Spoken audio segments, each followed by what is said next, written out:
દેશમાં રાજનીતિક મોટા બદલાવ થઈ રહ્યા છે। એનડીએ અને ઇન્ડિયા ગઠબંધન વચ્ચે સત્તાની જે સાઠમારી છે, પૂર્ણ બહુમત બંને પાર્ટીઓ નથી। જો કે એનડીએ પાસે પોતાના સાથી પક્ષો છે અને સાથી પક્ષો સાથે તે સરકાર બનાવશે તેનો દાવો। આજે એનડીએની મોટી મહત્વની બેઠક યોજાઈ રહી છે। ચંદ્રબાબુ જે નાયડુ છે, નીતિશ કુમાર, આ બંને મુખ્ય જે કિંગ મેકરની ભૂમિકા આવી પહોંચ્યા છે। ત્યારે આજે વાત કરશું આ બંને જે નેતાઓ છે કે અત્યારે સરકાર સાથે કિંગ મેકરની જે ભૂમિકામાં આવ્યા છે, ત્યારે આ કિંગ મેકરની ભૂમિકા તેઓનો શું રોલ હશે, તેઓની શું માંગ હશે, તે બાબત પણ મહત્વની બની રહી છે। અમે આપણે જણાવી દેવા માંગીએ છીએ કે આ આખો જે કેમ્પેન છે, અત્યારે રાતોરાત નીતિશ કુમારનું માર્કેટ ઉંચકાયું છે।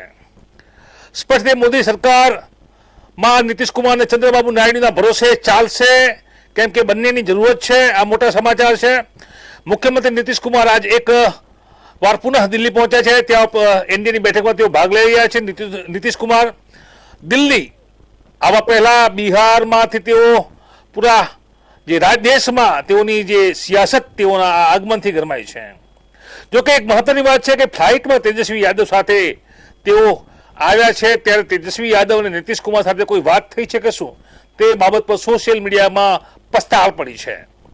આપણે જાણીએ કે પૂરા દેશમાં લોકસભા ચુનાવ પરિણામો સામે આવ્યા બાદ બિહારમાં મુખ્યમંત્રી નીતિશ કુમાર ચર્ચામાં આવ્યા છે।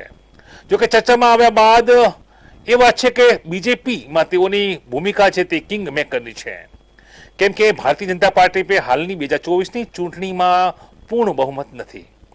મોદી સરકાર હવે નીતિશ કુમાર અને ચંદ્રબાબુ નાયડુના ભરોસે ચાલશે, કેમ કે આ બંને પીએમ પાસે જે જરૂરિયાત મુજબની સીટો છે તે હાલ નથી, અને બંનેના પાસે આ પાવરફુલ જે પુશબેક આવ્યું છે।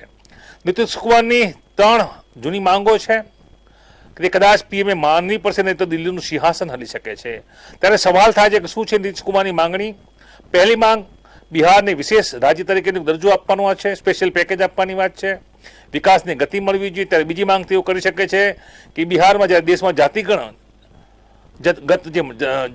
જનગણના થવાની વાત છે તે કરાવે, અને ત્રીજી માંગ તેઓ કરી રહ્યા છે કે બિહારમાં સેન્ટ્રલ યુનિવર્સિટી આપવામાં આવે। સત્તા હલાવવાની તાકાત નીતિશ કુમારમાં છે। જી હા, જે પોલિટિકલ વિશ્લેષકો માને છે કે સીએમ નીતિશ કુમારને બિહારમાં 12 લોકસભા સીટમાં જીતી એનડીએ ને મજબૂતી આપી છે। જોકે બધો જ આધાર હવે તેમની પર છે। નીતિશ કુમાર બિહારના વિકાસ માટે પૂરી માંગ કરી રહ્યા છે, તાકાતથી માંગ કરશે, કેટલાક મંત્રી પદ પર માંગશે। જોકે તેજસ્વી સાથે તેઓની ફ્લાઇટમાં દિલ્હી આવા પહેલાની જે સિયાસી પારો હાઈ વોલ્ટેજ પર આવ્યો છે। બંને નજીક બેઠા હતા, ચર્ચા કરતા દેખાયા હતા, ફોટા પણ આવ્યા છે સોશિયલ મીડિયામાં। સીએમ નીતિશ કુમાર પીએમ મોદી સાથે એનડીની મિટિંગમાં અત્યારે ભાગ લઈ રહ્યા છે। ત્યારે નીતિશ કુમાર અત્યારે કિંગ મેકરની ભૂમિકામાં છે। જી હા, મહત્વના સમાચાર। નીતિશ કુમાર 2024ની ચૂંટણીમાં કિંગ મેકરની ભૂમિકામાં છે, ચર્ચિત છે। અને તે રીતે ચંદ્રબાબુ નાયડુ તેઓ પણ હાલ કિંગ મેકરની ભૂમિકા, બંને નેતાઓ પર દારોમદાર છે।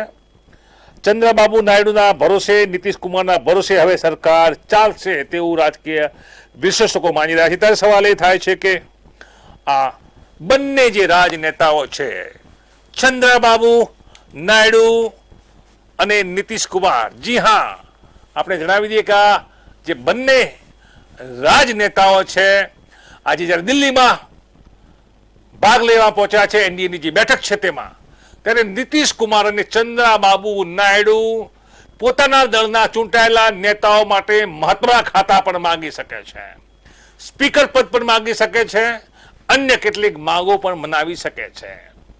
મજબૂરી છે ભાજપની કે પૂર્ણ બહુમત નથી, પૂરો જાદુઈ મેજિક આંક જે તેઓ પાસે હતો 2019માં તે હાલ નથી, અને ક્યાંક ને ક્યાંક આ બંને કિંગ મેકરની ભૂમિકાઓના રાજનેતાઓ પાસે ભાજપે ભાવે કભાવે શરણાગતિ સ્વીકારવી પડશે। નમસ્કાર।